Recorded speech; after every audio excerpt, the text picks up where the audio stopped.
Welcome to Tuesday edition of Take 5. Hope your week has gotten off to a good start. How's your life? I was in a morning group just now, and we were talking about how the effects of COVID and this whole season, it just is not necessarily going away yet. And so I do ask, how's your life? How's your physical fitness? How's your health? Here's my question, especially as it relates to Take 5 and what we're doing in here. How's your marriage? COVID and this pandemic season has taken its toll on a lot of marriages. I hear it, I see it. The stresses are obvious between time and money and all into one area at home, and it's so much unpredictability in life, and marriages have taken their toll. There's a sense of an emotional charge that's not healthy, not being able to express emotions well or understand them, and then the lack of good and healthy communications. And I wonder how you're doing. I mean, don't ignore it. We're really careful on wearing masks or other things that we've been trying to do for a year and a half to keep ourselves from getting the virus. But I wonder if we're just as careful to make sure that the virus, or at least the culture of the virus, isn't affecting our marriages, our relationships. And so on this Take 5, I ask you, how is yours? Make sure you're dealing with things well. Again, I don't want to preach to you. We're going to get to Song of Songs in a minute.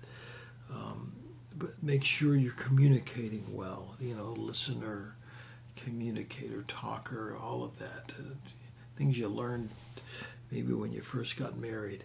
Boy, it's acute now to really be doing the right things to build for a healthy relationship. So, I say that I just want to read you something from Song of Songs. This is that beautiful poem of marital intimacy in all of its realms. And last week we talked a little about catching the little foxes, which are those annoying little problems. And so right in the middle of that is sort of a conflict. And ultimately what it affects, because that's what this poem is about, but really it affects all of our marriages. It affects the intimacy of the relationship. And so you're going to hear it. I want you to hear it, the problem, and then we're going to talk a little bit about how to resolve it. In this book, in a sense, it's resolved with patience and forgiveness and tenderness, which maybe hang on to those three words: patience, forgiveness, and tenderness. But I want you to hear the problem.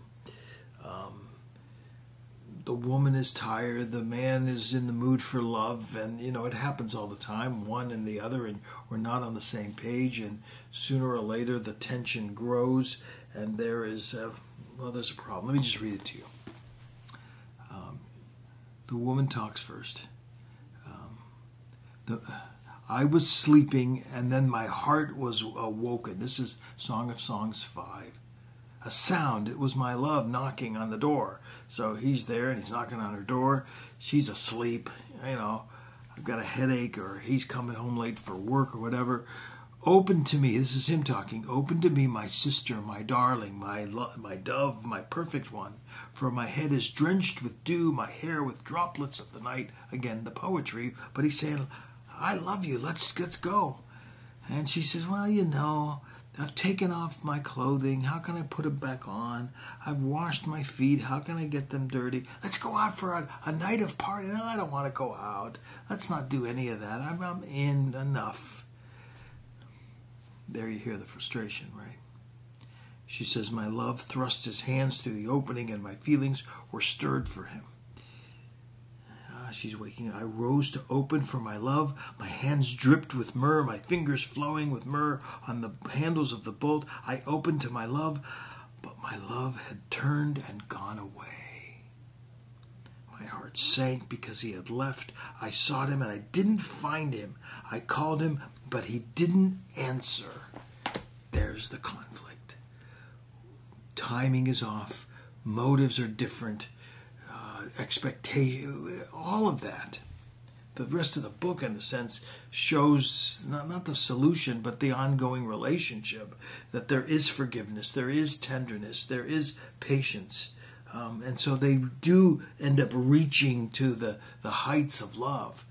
But the problem is real, and even in a poem like this. And the problem in your marriage is real. Watch out for timing. Watch out for expectations. Don't let emotions go unchecked.